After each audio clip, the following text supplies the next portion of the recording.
Product research doesn't have to feel like gambling or a guessing game. You see a viral video and go, "That's it, I'm gonna be rich." You add the product to your store, you run ads, and no sales. Sometimes it works for a week, then sales stop, and you don't know why, so you switch to another product, then another, and so on. But finding winning products has nothing to do with luck. It's simple math and patterns you learn to recognize. How, you ask? Well, let me show you. First, let's define what a good product actually is. A good product usually does at least one of these things.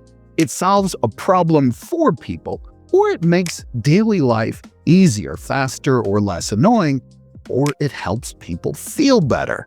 Now, if you watch enough e-commerce content, you'll notice something. Some products sell because they poke at an insecurity, like this cream, for example.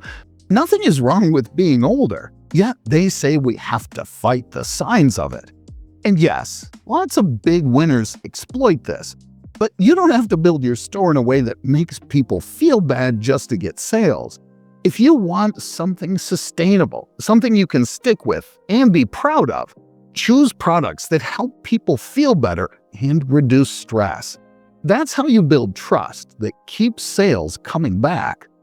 A good product usually creates a simple thought in the buyer's head like, "Oh wow, that's useful," or "Wait, I need that." The faster they get it, the easier the purchase. In online sales, you must show the product. A good product demo either shows the before and after effects, or it shows how it solves the actual problem. Remember TV ads. If a viewer can understand the benefits of your product in 3 to 5 seconds, the chance that they'll buy it increases. But there are 2 mistakes you should avoid, because those often destroy beginner stores. First, be careful with fragile products. If it can break easily during shipping, you'll lose money due to refunds, you'll lose time replying to angry messages, and most importantly, you'll risk getting negative reviews. Second, be careful with trendy products, especially with certain kinds of electronic gadgets or accessories. They often become outdated quickly, and you're forced to hunt for the next thing just to survive.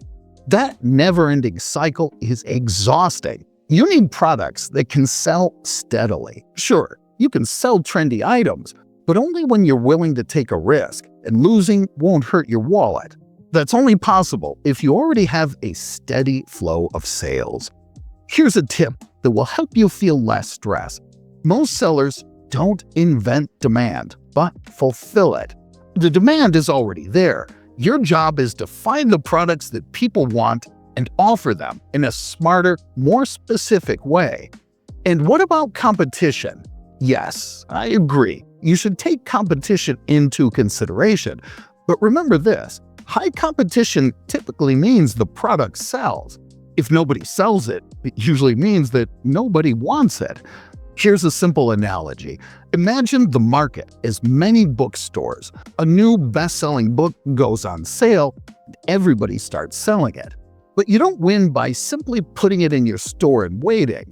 Place it into the new arrivals section. Put a banner on your storefront saying, "New bestseller just dropped," or try to organize a meet and greet with the author. So, that's phase 1. We've defined what good products look like. Let's move to the next phase. This phase is where many sellers often mess up. They Google best products to sell and end up choosing the same items that thousands of other sellers do. Then they wonder why their ads are expensive, why their store looks like everyone else's, and why customers don't trust them. Don't do that. Instead, look out for the real signal that shows that the demand for the product is high. TikTok can help you with this.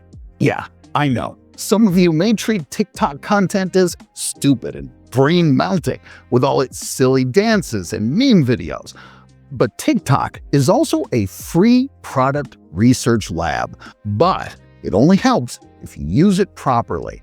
So, start by registering a fresh account. We need a clean feed with 0 recommendations. Your goal is to search like a shopper, not like a business owner. Use buyer language. Search for things like best Amazon finds, gift ideas for fathers, etc. You may use Google Trends to see popular searches. Again, remember, your aim is to search like a potential buyer. Now, here's the training part. When you see product videos, don't swipe away instantly. Watch a little longer. Like TikToks that actually make sense. Save them. Follow a couple of accounts that consistently post product finds. If you see sponsored product ads, watch those too. This way, you train the recommendation algorithm.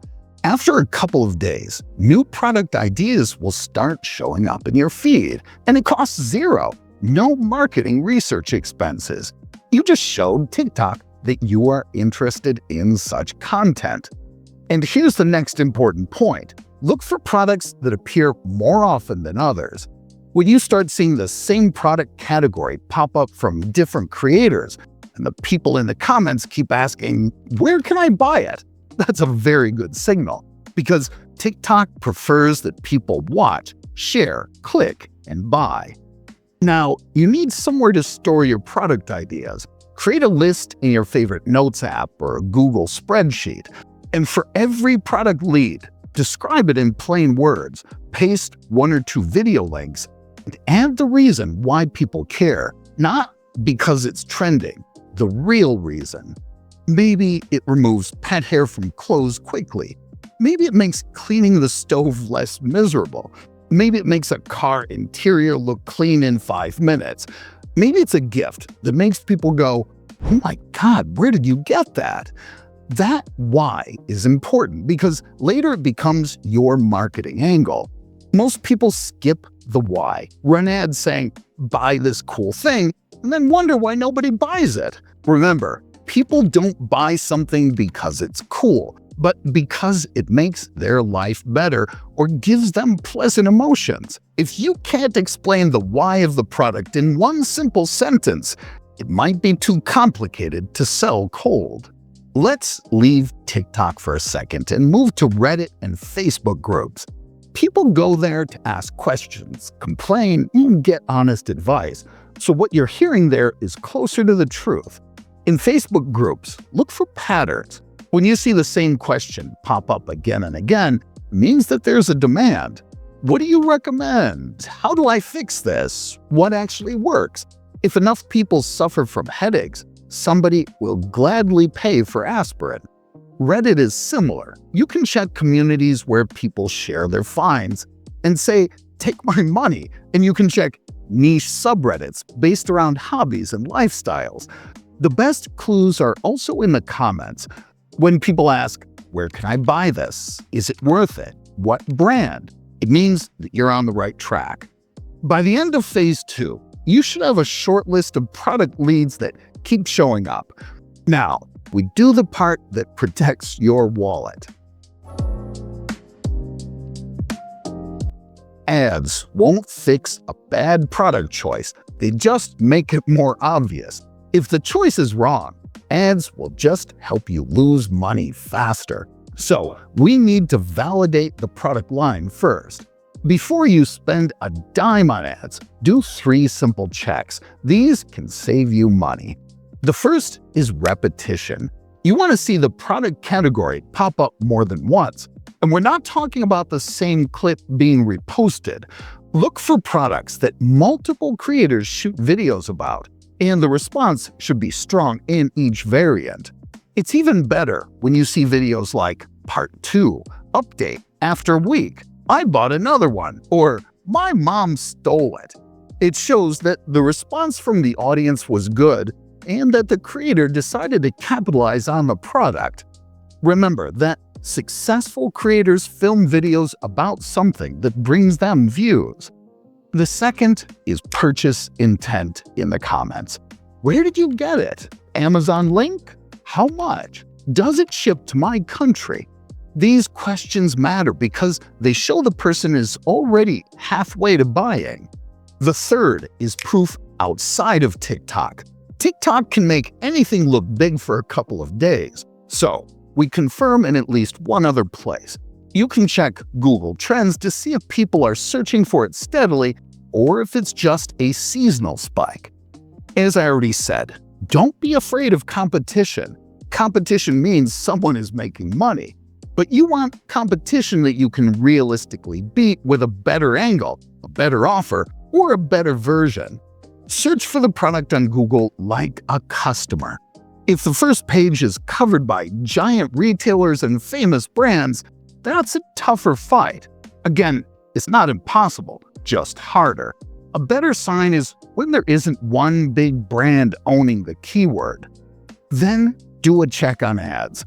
Search the Facebook ad library. If you see 5 or 10 stores pushing the exact same item with the exact same message, you're likely late to that exact angle. You can still win, but you'll need to change the angle, a narrower niche, a clearer promise, a better bundle, or an upgraded version of the product. Estimate the real costs: product cost, shipping, fees, packaging, and the potential damage during shipping. If you have no margin, you can't run ads, survive returns, or scale.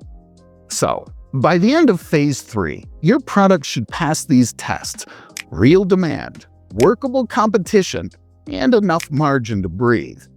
Now, we make you stand out. Quick side note, because people always ask, if you want to test products without buying inventory up front or turning your home into a storage unit, that's where Sellvia can help.